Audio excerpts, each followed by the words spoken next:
sa bawat isa.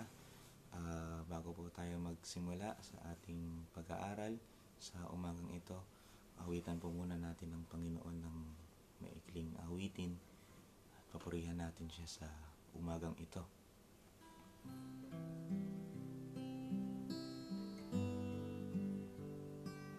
In your presence, there is peace.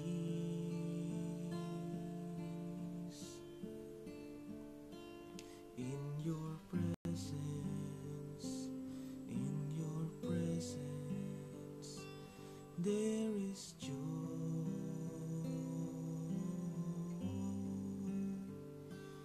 I will linger, I will stay in your presence day by day, till your likeness may be seen in me.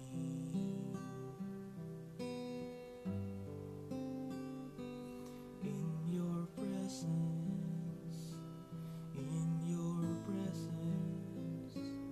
there is peace.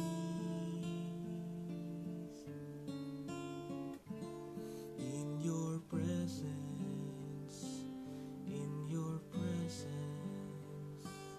there is joy.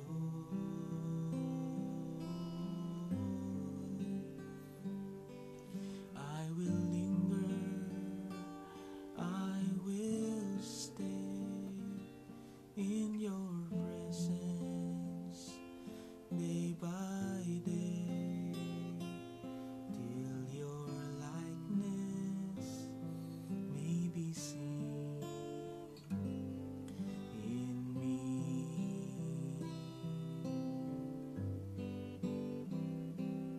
In your presence,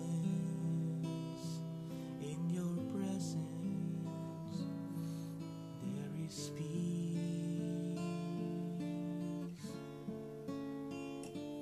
In your presence, there is joy.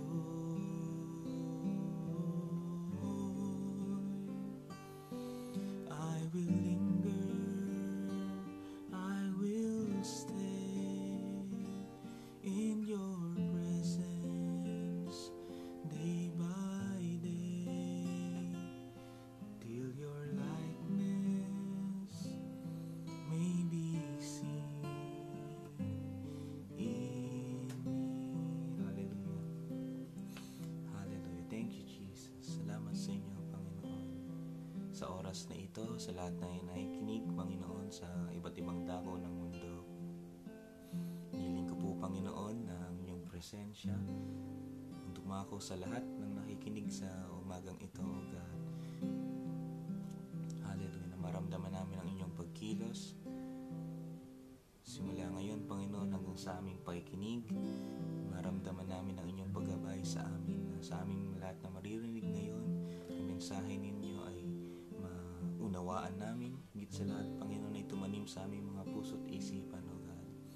Salamat po sa inyo, O God. Salamat sa inyong katapatan, sa walang kaparis na pagmamahal na ipinababatid niyo sa amin, O God. Salamat sa inyo, Panginoon. Purihin kayo, O God. Salamat sa umagang ito, sa pagkakataon na makapag-aral ng inyong salita, sa pagkakataon na masimulan yung araw na nagpupuri, nagbibigyan ng pagsamba sa inyo at nag-aaral ng inyong salita. Salamat sa inyo, Panginoon. Gabayin niyo po kaming lahat sa umagang ito. Sa pangalan ni Jesus, Amen. Purihin po ang Panginoon. Ako po ngayon ay nasa Alcus, Dubai. Ngayon kasi meron tayong mga hindi ko malakasan ng masyado yung boses dahil baka makagising tayo ng mga iba nating kababayan. Kaya sa pagsasalita ko ngayon, paki-check nga po kung mahina sa inyo o malakas. Nais ko pong makita ng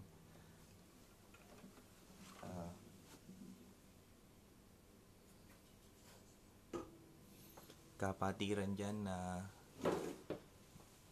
magsasabi na kung malakas ba o mahina. So, hindi mo muna ako magsisimula. Maghihintay ako ng isang kapatiran na mag-message dyan sa live. Gusto kong malaman kung malakas ba o mahina yung aking pagsasalita. Isa pa po. Check ko lang. May nag-message na isa. Isa pa po. Isa pang confirmation na malakas nga yung Yan, okay. Sige. Magandang umaga po sa bawat isa. Muli, nandito po tayo sa Al-Quds, Dubai, sa bahay nila Pastora Jeline. At salamat sa Panginoon at pinahintulutan tayong makapag-devotion dito. Although ako na lang ang mag-isa, ito pala yung feeling na kapag devotion ka na mag-isa ka lang. Kaya kahit pa paano nararamdaman ko na yung feeling ni Daddy kapag nagde-devotion siya ng mag-isa. Anyway, salamat sa Panginoon. Ang pag-aaralan po natin ngayon ay may kita natin sa Ikalawang Kronika, chapter 20. Sa Lumang Tipan, Ikalawang Kronika or 2 Chronicles, chapter 20. Paki-type nga po rin sa comments kung naiintindihan yung mga talata na aking mababanggit. Ikalawang Kronika, chapter 20. Sisimulan natin sa verse 1. Okay po.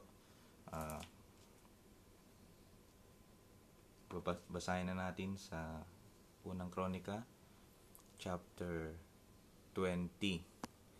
Chapter 20, verse 1. Ang gamit ko pong version ay sa salita ng Diyos, mababaw na Tagalog. May mahina daw. Ito, lalapit na lang ako ng onte. Okay, babasahin ko na po Ikalawang Kronika, chapter 20, verse 1. Pagkatapos nakipaglaban ang mga Moabita at mga Amonita kasama ng ibang mga Meuneo kay Jehoshaphat. May mga taong pumunta kay Jehoshaphat at nagsabi, napakarami pong sundalo ang papalapit upang lusubin kayo. Sila'y galing sa Edom, sa kabilang bahagi ng dagat na patay. Naroon sila sa Hazazon Tamar na tinatawag ding Engedi. Natakot si Jehoshaphat at dumulog siya sa Panginoon.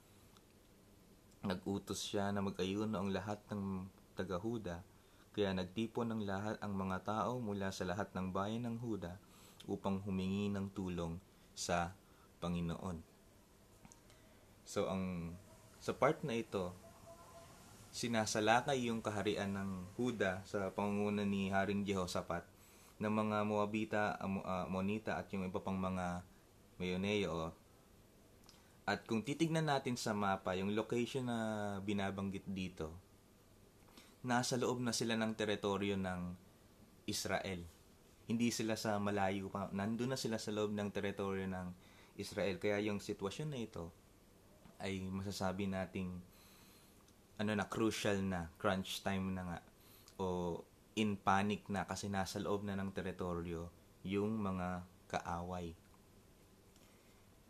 At si Haring Jehoshaphat, pansinin natin yung pagkilos niya dito. Nung nalaman niya yung balitang yon na sasalakayin sila ng mga bansang ito, agad siyang lumapit sa Panginoon. Oo, natatakot siya, pero agad siyang lumapit sa Panginoon at inutusan niya na magtipon-tipon ng lahat at magkaroon ng pag-aayuno at pananalangin para makahingi ng tulong sa Panginoon. Kakaiba yung ginawa ng Haring Jehoshaphat dito. Imbis na magreklamo siya sa naging sitwasyon niya. Kasi madalas tayo kapag darating ang pagsubok, ayan na, pagsubok, Lord, ano ba itong binigay niyo sa akin? Bakit ba ito, ito pa yung sitwasyon na nararanasan ko? Bakit ba ito yung dumating na problema sa akin? Ganoon tayo madalas, imbis na humingi agad ng tulong sa Panginoon, agad tayo nagrereklamo. Pero si Haring Jehoshaphat, mapapakita dito na isa talaga siyang spiritual leader kasi nilead niya yung buong bayan ng Huda, buong kaharian ng Juda na mag-ayun at humingi ng tulong sa Panginoon. Wala agad na plano. Walang plano na ginawa si Haring Jehoshaphat. Ito na yung paparating na sila dito. Maghanda na tayo ng mga ipaglalaban natin sa kanila. Walang ganon. Humingi agad sila ng tulong sa Panginoon. Tuloy natin ang pagbasa sa verse 5. Tumayo si Jehoshaphat sa harapan ng mamamayan ng Huda at ng Jerusalem doon sa harap ng templo ng Panginoon, sa harapan ng bagong bakuran nito. Verse 6, at nagsabi, O Panginoon, Diyos ng aming mga ninuno, kayo po ang Diyos na nasa langit, kayo po ang namamahala sa lahat ng kaharian sa mundo, makapangyarihan po kayo dahil walang makakalaban sa inyo. Yung unang part ng prayer ni Jehoshaphat dito, inirecognize niya yung sovereignty ng Panginoong Diyos. Nirecognize niya na, Lord, kahit may bansang sasalakay sa amin, alam namin na control nyo rin yung bansang iyon. Kahit anong mga bagay yan, Panginoon, lahat ay it's in your control. At minsan, sa panalangin natin, dapat ganun din yung ginagawa natin. Lagi nating i-recognize na sa lahat ng bagay, sa lahat ng sitwasyon, anumang mga bagay yan ang kinakaharap natin, anumang mga problema yan, anumang mga isipin yan, pangangailangan man yan, problema sa trabaho, sa pamilya, kontrolado ng Panginoon. Walang bagay na hindi control ng Panginoon. Dapat lagi nating alala yan. Kahit gaano kahirap, kahit gaano ka-imposible, kontrolado yan ng Panginoon. Dapat lagi nating alalahanin yan na lahat ng bagay ay kontrolado ng Panginoon. At yun nga yung ginawa ni Haring Jehoshaphat. At pansinin pa natin yung sa verse. Basahin pa natin sa mga sumusunod. O Diyos namin, hindi ba't itinaboy niyo po ang mga nakatira sa lupaing ito sa pamamagitan ng inyong mga mamamayan? Hindi ba ibinigay niyo po ito sa kanila na mga lahi ni Abraham na inyong kaibigan para maging kanila magpakailanman? Nakatira po sila rito at pinatunayan ng templo pinatayuan ng templo para sa karangalan ng iyong pangalan. Sinabi nila, verse 9, kung may sakunang darating sa amin, gaya ng labanan, kasamaan o tagutom, tatayo kami sa inyong presensya sa harap ng templong ito kung saan pinararangalan kayo. Hihingi kami ng tulong sa inyo sa aming kahirapan at pakikinggan nyo kami at ililigtas. Inalala dito ni Haring Jehoshaphat yung panalangin ni Solomon nung dinededicate yung templo ng Diyos. At itong part na to ay sinamarize lang. Summary lang to ng panalangin ni Solomon. Pero napakaganda nito. Dapat ito rin yung nagiging panalangin natin. Babasahin ko po ulit. Na kung may sakunang darating sa amin gaya ng labanan, kasamaan o taggutom, tatayo kami sa inyong presensya at magrereklamo at sisisihin kayo. Ganun ba yung nakasabi? Hindi. Sabi doon, tatayo kami sa inyong presensya sa harap ng templong ito kung saan pinararangalan kayo. Hihingi kami ng tulong sa inyo sa aming kahirapan at pakikinggan nyo kami at ililigtas. Hindi yung kapag dumating ang anumang sitwasyon na yan reklamo agad. Lord, bakit to? Lord, bakit ganyan? Bakit ganito katindi? Hindi. Pag dumating yung sakuna, agad humingi ng tulong sa Panginoon. No? So, yun yung ginawa yun ang naging panalangin ni Jehoshaphat. Basahin pa natin sa verse 10. Ngayon, nilulusob kami ng mga tao mula sa Amnon, Moab at bundok ng Seir. Noon, ang mga teritoryo nila ay hindi niyo pinapayagang sakupin ng mga Israelita nang lumabas sila ng Ehipto. Kaya umiwas ang mga Israelita sa kanila at hindi sila nilipol. Pero ngayon, masdan niyo po ang iginanti nila sa amin, nilulusob nila kami para itaboy kami sa lupain na inyo pong ibinigay sa aming mana. Sinasabi ni Haring Jehoshaphat dito, Lord, di ba nilalagpasan lang yun ng mga Israelita noon, pero ngayon tingnan niyo yung ginaganti nila sa amin. Kami naman nilalabanan. Basahin pa natin sa mga sumusunod. Ito sa verse 12. O Diyos namin, hindi niyo po ba sila parurusahan? Sapagkat wala kaming kakayahang humarap sa napakaraming sundalo na lumulusob sa amin. Hindi po namin alam kung ano ang gagawin namin, pero nagtitiwala po kami sa inyo. Itong part na ito, inamin ni Haring Jehoshaphat na, Lord, kung sa amin lang wala, hindi namin kaya to. Wala kaming kakayanan. Hindi namin kaya to, Panginoon. Pero, and yet, sabi niya, pero nagtitiwala pa rin kami sa inyo. Minsan, o hindi minsan, sa mga pastor, mga leader, o hindi mga leader, lahat tayo, kailangan natin palaging i-recognize sa sarili natin na hindi natin kaya. Na kung sa kakayanan natin hindi talaga natin kayang lumaban. Hindi na, wala, kahit gaano tayo katalino, kahit gaano tayo kalakas, hindi natin kakayanin. At i-recognize natin na, Lord, wala talaga, hindi, taas kami, Lord. And yet, magtitiwala kami sa inyo. Minsan kasi sasabihin lang nila, hindi ko kaya hinahayaan ko na lang na magkasala sa sarili ko. Hindi ko kaya magpapalubog na lang ako dito sa problema ko. Hindi ko kaya hayaan ko na lang na masaktan ako sa sitwasyon na ito. Hindi. Aminin natin na hindi talaga natin kaya sa sarili natin. Pero, magtiwala pa rin tayo sa Panginoon. Isang matinding sign ng pagpapakumbaba ito. Ngayon, sa verse 13 basahin natin sa verse 13. Habang nakatayo roon ang lahat ng lalaking taga-Huda, kasama ang kanilang mga asawa at anak at kanilang mga sanggol, pinatnubayan ng Espiritu ng Panginoon si Jahaziel na nakatayo roon kasama nila. Si Jahaziel ay anak ni Zacarias, si Zacarias ay anak ni Benaya, si Benaya ay anak ni Jael, at si Jael ay anak ni Matania na Levita at mula sa angkan ni Asaph. Verse 15. Sabi ni Jahaziel, makinig po. Pasensya na po at naglolo ko po yung ating signal. Anyway, pagpatuloy ko po, basahin ko po ulit sa basahin ko na sa verse 15. Sinabi ni Jahaziel, makinig po kayo, Haring Jehoshaphat, at lahat kayong nakatira sa Huda at Jerusalem. Ito ang sinasabi ng Panginoon sa inyo. Huwag kayong matakot o manlupaypay dahil sa napakaraming sundalong ito. Dahil ang pakikipaglaban ay hindi sa inyo, kundi sa Diyos. Bukas puntahan nyo sila, makikita nyo sila na ahon sa ahonan ng Ziz sa dulo ng kapatagan na papuntang disyerto ng Jeruel. Hindi na kailangan na makipaglaban pa kayo. Maghanda lang kayo at magpakatatag at masdan nyo ang katagumpayan na gagawin ng Panginoon para sa inyo.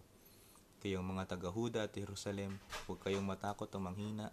Harapin ninyo sila bukas at ang Panginoon ang sasama sa inyo. Opo, naputol po. Pagpasensyahan nyo na po yung signal. So, ngayon, sa mga nabasa natin, nagsalita ang Panginoon kay Jahaziel. Pasensya na po.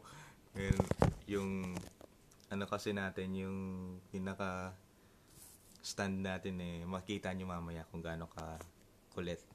Anyway, pagpuminin nyo na po. Nagsalita ang Panginoon kay Jahaziel at sabi ng Panginoon, huwag kayong matakot at manlupaypay. Sa English, do not be afraid or discouraged because of this vast army, for the battle is not yours but God's. Sinasabi ng Panginoon na ang pakikipaglaban ay hindi sa kanila kundi sa Kanya. The battle is not yours but is mine. So, hindi na kailangan makipaglaban nila Jehoshaphat. Ang Panginoon ang makikipaglaban. Pero, sabi dun sa mga sumusunod, pumunta pa rin kayo dun. Pag sinabi sa inyo ng isang tao na O sige, ako na bahala dito sa isang bagay na ito. Ako na bahala dito, hindi mo na kailangan kumilos. Di ba automatically sa tayo mga tao, hindi na tayo makikialam. Hindi na tayo pupunta doon. Ikaw na bahala dyan. Kahit wala na ako dyan, di ba? Pero sinasabi ng Panginoon dito, oo, ako bahala sa inyo. Pero pumunta pa rin kayo doon sa labanan. Inutusan sila na humakbang sa pananampalataya. At tayo minsan, yung nagiging ugali natin sa Panginoon, o alam natin na tutugon ng Panginoon, alam natin na tutulungan tayo ng Panginoon. Pero tayo, imbis na kumilos pa rin, para magkaroon ng hakbang ng pananampalataya, hindi na tayo, Lord, kayo na bahala dyan, kaya siguro, sitting pretty na lang ako dito sa gilid. Hindi. Inuutusan pa rin ng Panginoon sila Jehoshaphat na, o sige, ako bahala sa inyo, pero pumunta kayo doon. Maghanda pa rin kayo. Pupunta kayo doon sa battlefield. At tingnan natin yung mga sumusunod. Verse 18, lumuhod si Jehoshaphat at ang lahat ng taga-Huda at taga-Jerusalem sa pagsamba sa Panginoon. Pagkatapos tumayo ang ibang mga Levita mula sa mga pamilya nila Kohat at Kora at nagpuri sa Panginoon, ang Diyos ng Israel, sa napakalakas na tinig. Verse 20, kinabukasan ng maagang maaga pa, pumunta sina Jehoshaphat sa disyerto ng Tekoa. Habang naglalakad sila, huminto si Jehoshaphat at nagsabi, pakinggan niyo ako, kayong taga-Huda at taga-Jerusalem. Maniwala kayo sa Panginoon na ay inyong Diyos at maging matatag kayo. Maniwala kayo sa kanyang propeta at magtatagumpay kayo. Pagkatapos niyang may pag-usap sa mga tao, pumili siya ng mga awit para mauna sa kanila at umawit sa Panginoon upang papurihan siya sa kanyang banal na presensya. Ito ang kanilang inawit, pasalamatan ng Panginoon dahil ang kanyang pag-ibig ay walang hanggan. Isa pa tong patunay na naging confident si Jehoshaphat sa naging pangako ng Panginoon. Bakit?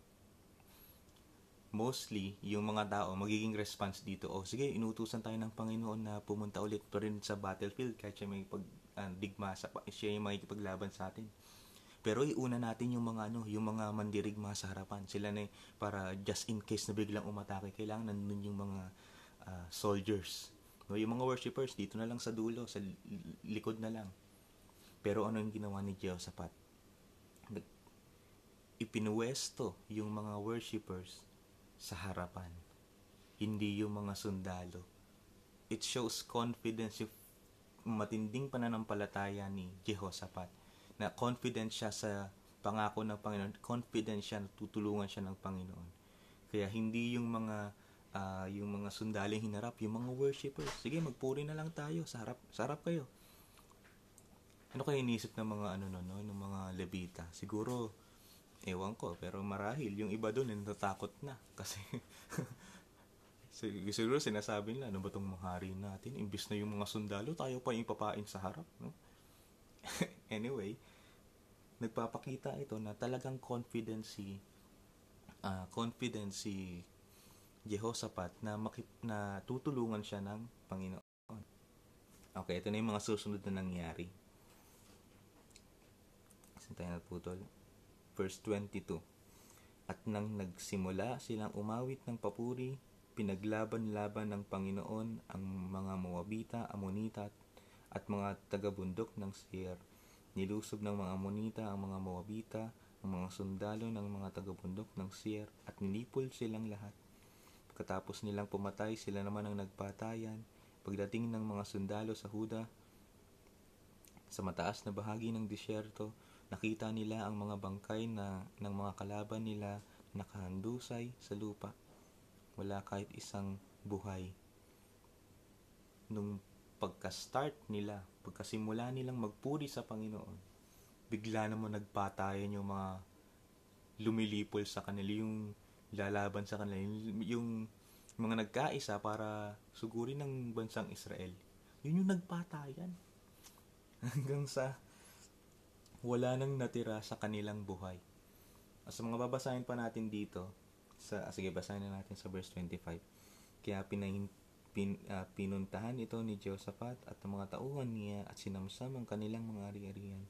Marami ang kanilang nasamsam na mga gamit, mga damit at iba pang mahalagang bagay na halos hindi na nila madala. Inabot sila ng 3 araw sa pagsamsam dahil sa sobrang dami ng mga ari-arian.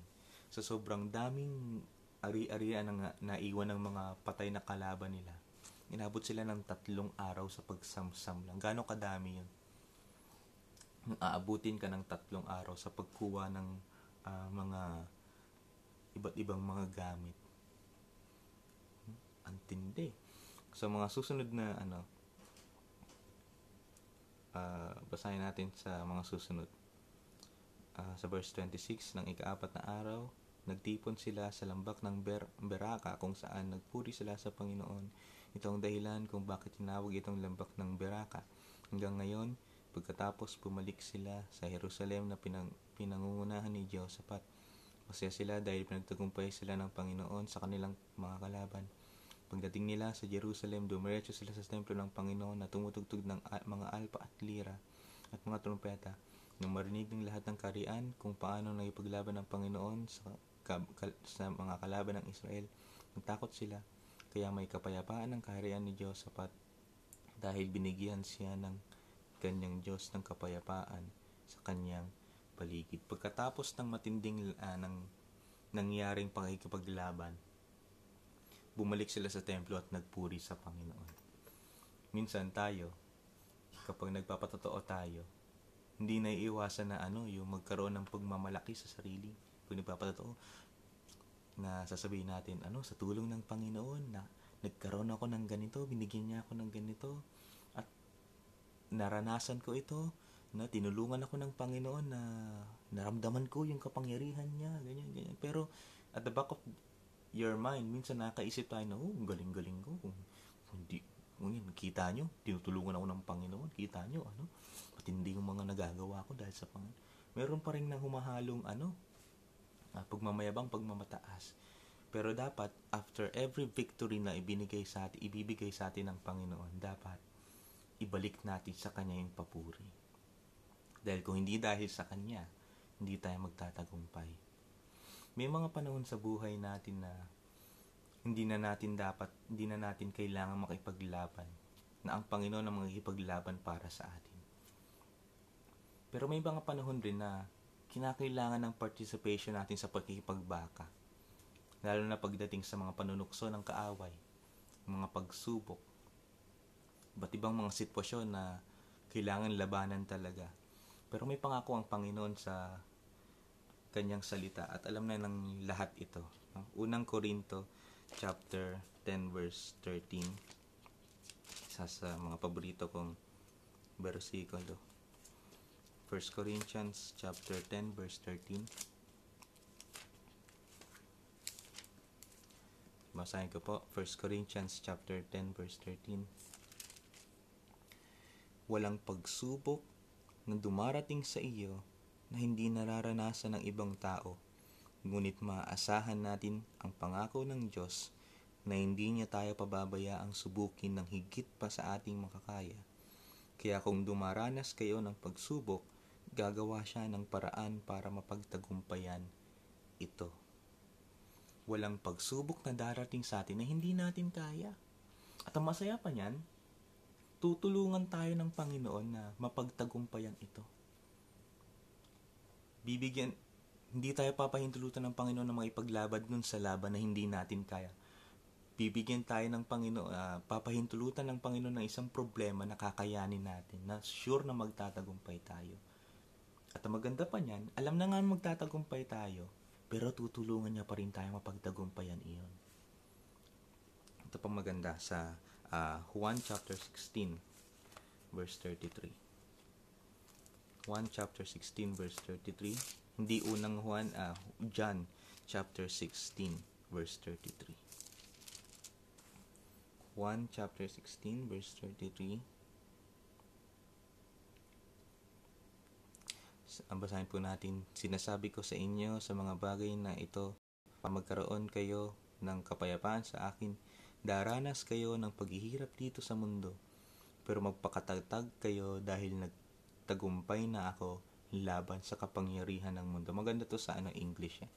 I have told you these things so that in me you may have peace. In this world you will have trouble, but take heart, I have overcome the world. Sabi doon yung sa English, but take heart. Isa puso mo. Ibig sabihin ng take heart, magkaroon ka ng confidence, marelax ka na, huwag kang mag-alala. Kasi nagtagumpay na ang Panginoon. Makikipaglaban ka pa lang, pero ang Panginoon nagtagumpay na. Oo, dadanas tayo ng paghihirap, pero napagtagumpayan na yan ng Panginoon. Sa last na lang na verse, sa unang Juan, ito, unang Juan chapter 5 verse 4.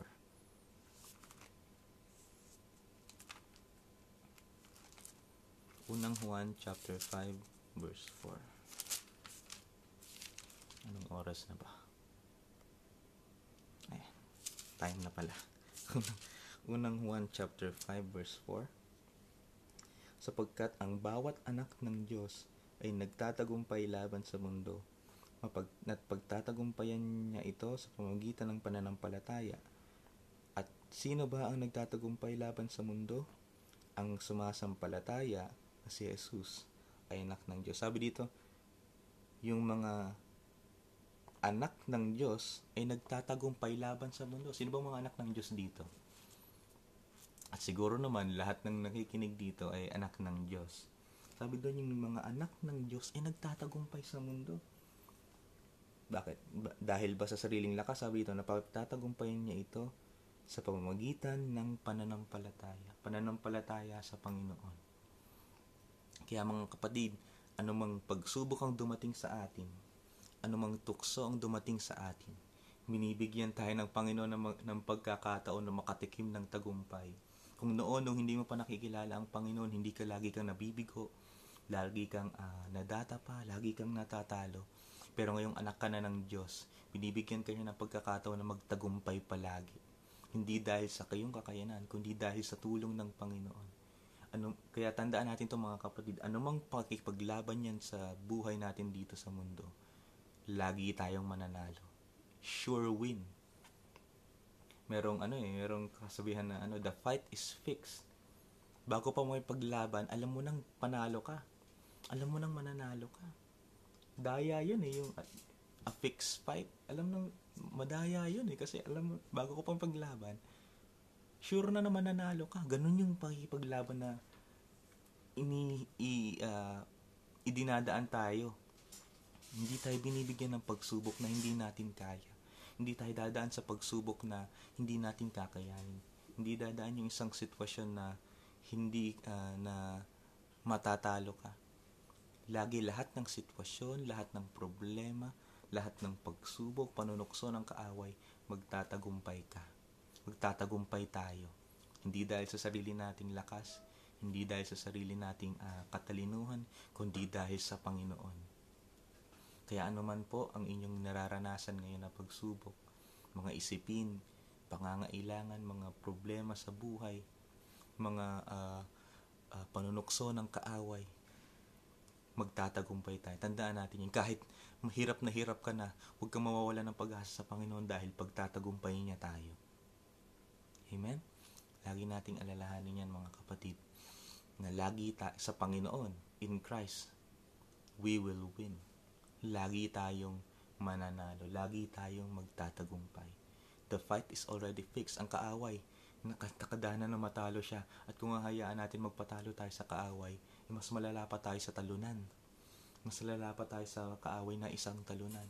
Pero tayong mga anak ng Diyos, nakasulat na sa kanyang salita, na lagi tayong magtatagumpay. Amen?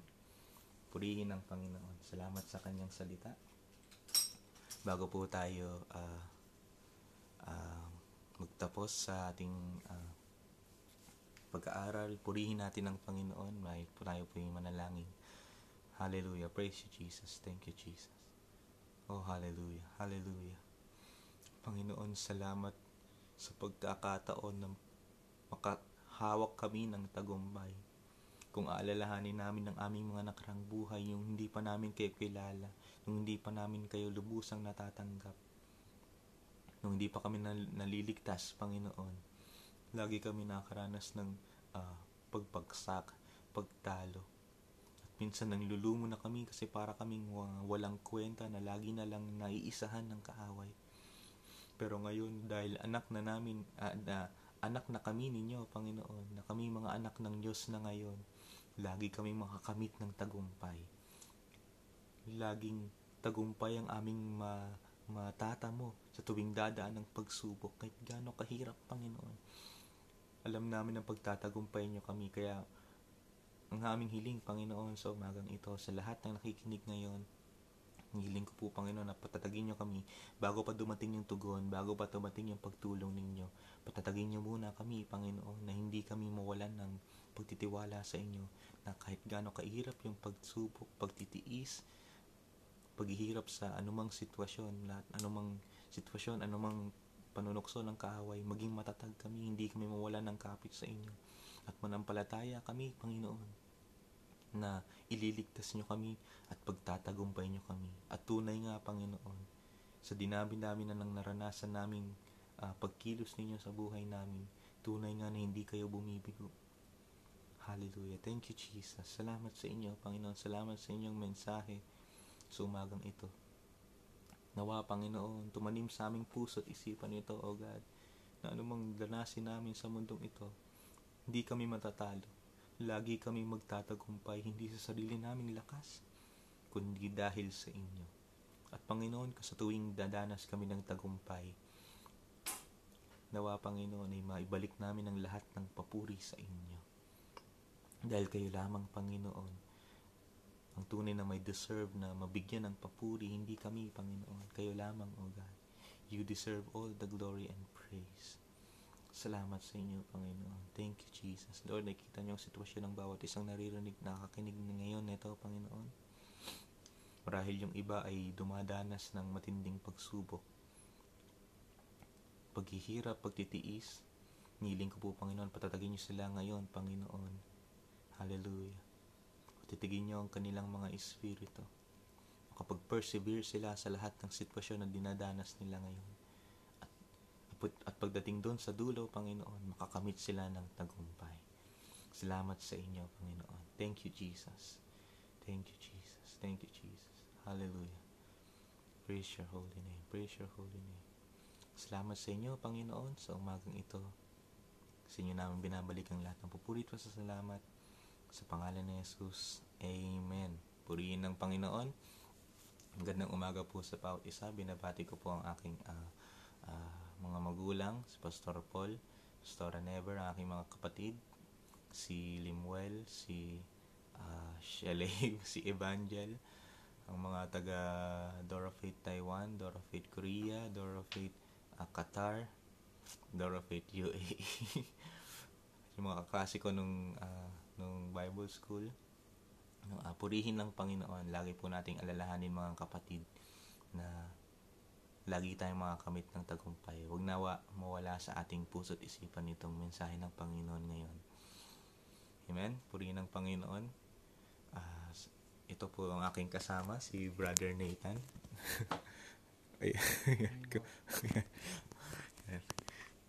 Purihin ng Panginoon. Salamat sa inyong mga nakikinig. Pagpalain po kayo ng Panginoon. Anumang dinadanas nyo ngayon, nakita po kayo ng Panginoon. Siya po ang tutulong sa atin. Kaya purihin ng Panginoon. God bless po sa bawat isa. Kita-kita ulit po tayo sa mga susunod na devotion. Purihin po ang Panginoon. To God be the glory. To God be the glory alone. God bless po sa bawat isa. Magandang umaga po dyan.